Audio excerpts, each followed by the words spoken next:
landlord of my favorite restaurant was threatening their tenants, so I used my skills as a lawyer to put him in his place. Landlords are assholes, generally speaking. Everyone knows that. But if you think residential landlords are bad, they're nothing compared to commercial landlords. Landlords of commercial buildings are some of the cruelest, nastiest people I've ever come across. This revenge tale is about a commercial landlord, and how I dealt with him. Back in the 90s, sometimes I'd go for lunch at this restaurant in the basement of our building. The place was called The Vault, because it had a massive bank vault that had always been there, dating back to the days before the place was turned into a restaurant. The vault was so huge that they could seat a couple of tables in there, and you could eat dinner surrounded by rows of old, gleaming safe deposit boxes. One day I was there for lunch, and the owner took me aside. "The landlord's driving me nuts," he said. "The landlord drives everyone nuts." I was a subtenant in the same building, sharing space with an elder lawyer, Aaron, and the landlord was always causing us trouble. I'd already had a few run-ins with him, and we hated each other on sight. In most jurisdictions, commercial landlords don't need court orders to get you out if you're late with the rent. Instead, they just change the locks, and you find out about it when you show up and your key doesn't work. Every time our landlord had a dispute with anyone, which was often, he'd always threaten to change the locks. He keeps demanding all this stuff for extra rent, and it's really weird, because a lot of it's really old. The restaurant owner showed me a letter the landlord had served on him earlier that day. I looked over the demand, and read a list of expenses for snow removal and parking lot repair and common area flooring and all kinds of crap going back years. I read it all the way to the end, and there it was, the usual clause saying he was going to change the locks if the tenant didn't pay this and do that. From the wording of the demand, it looks like you've been fighting a while. Why did you wait before consulting a lawyer? I asked one of the lawyers I know, and he said it's hopeless. He told me the lawyer's name. It was a guy I knew with a shitty real estate practice, who'd resorted to taking little legal aid cases to keep the lights on when the market tanked in '89. "You do something to make the landlord hate you?" I asked, because this is a bit over the top, even for our asshole landlord. "He knows I'm moving the restaurant. I think he's trying to grab as much money as possible before I go. Plus he's giving me grief over the vault. He won't let you take it with you? Are you kidding? It weighs almost 100 tons, and I don't need it. But the lease says I have to remove it, and that I also have to restore the building to what it was before there was a vault. That would cost a fortune." The asshole landlord says if I leave the vault behind when I move, he'll sue. "Send your lease up to my office, and let me look it over," I said.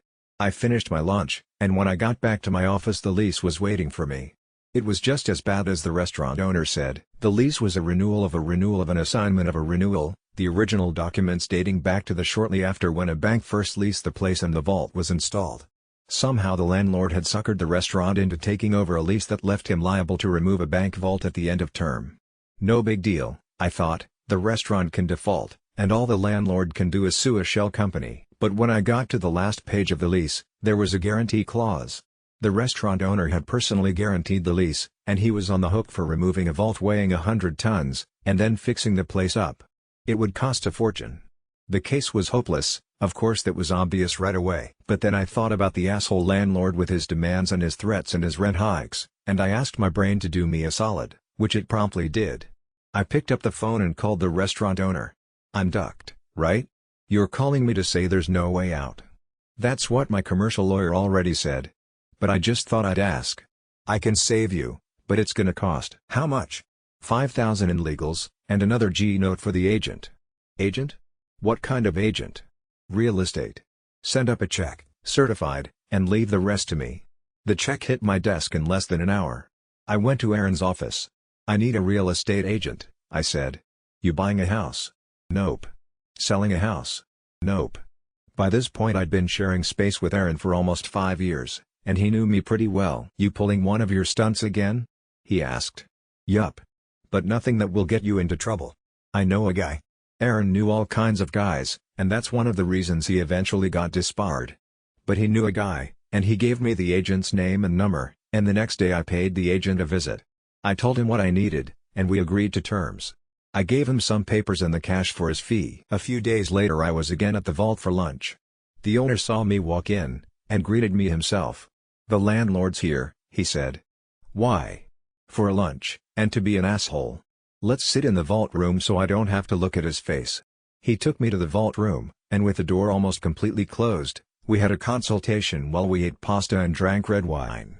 "We're making demand on the landlord," I said, munching on spaghetti carbonara. "Demand?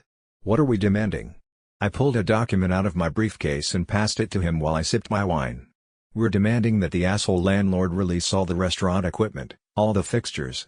The ovens, the freezers, the ventilation, everything you need to run a restaurant.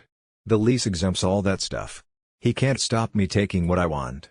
The only thing that matters is the vault, and of course I don't want that." I shook my head. "You need the vault," I said, "and we're demanding that he release the bank vault as well. We're insisting that he let you take it out within 7 business days.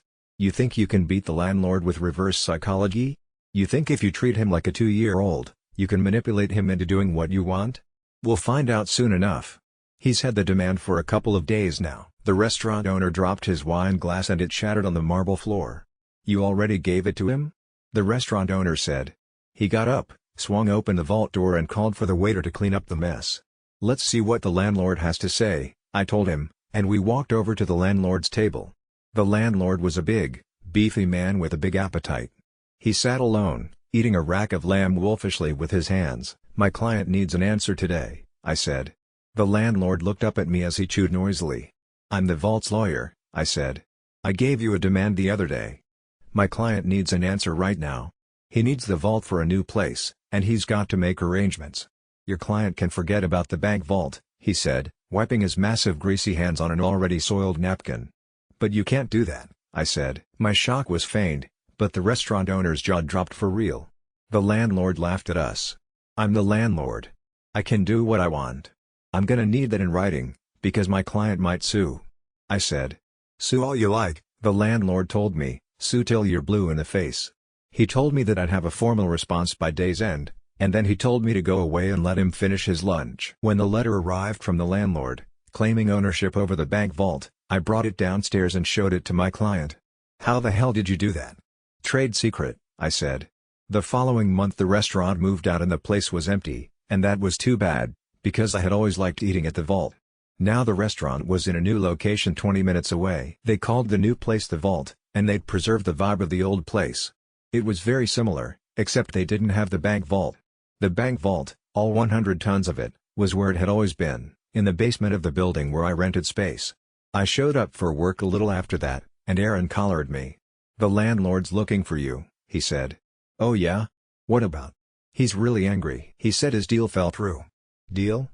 "He was supposed to rent the place downstairs to a new tenant, a bank or a credit union or something like that.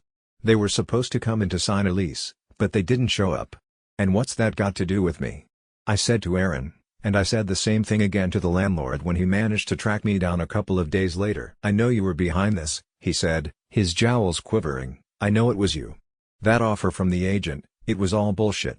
Just a trick to make me keep the vault, so that your client could sneak out of the place and leave that ducking bank vault behind. I'm gonna sue. If you're looking for counsel, I think I'm going to have to declare a conflict. I'm gonna sue the restaurant, and that agent, and I'm gonna sue you." He stormed off, but the landlord didn't sue. Of course he didn't. He didn't have a contract to sue on, only a vague letter of intent that I drafted, enough to hook a greedy landlord who was used to having his way. The offer he'd received was non-binding, incapable of acceptance without the signing of a formal lease, which of course never got signed. When I left Aaron's place a year later, the downstairs was still unoccupied, with a sad for rent sign sitting in the window, starting to look faded.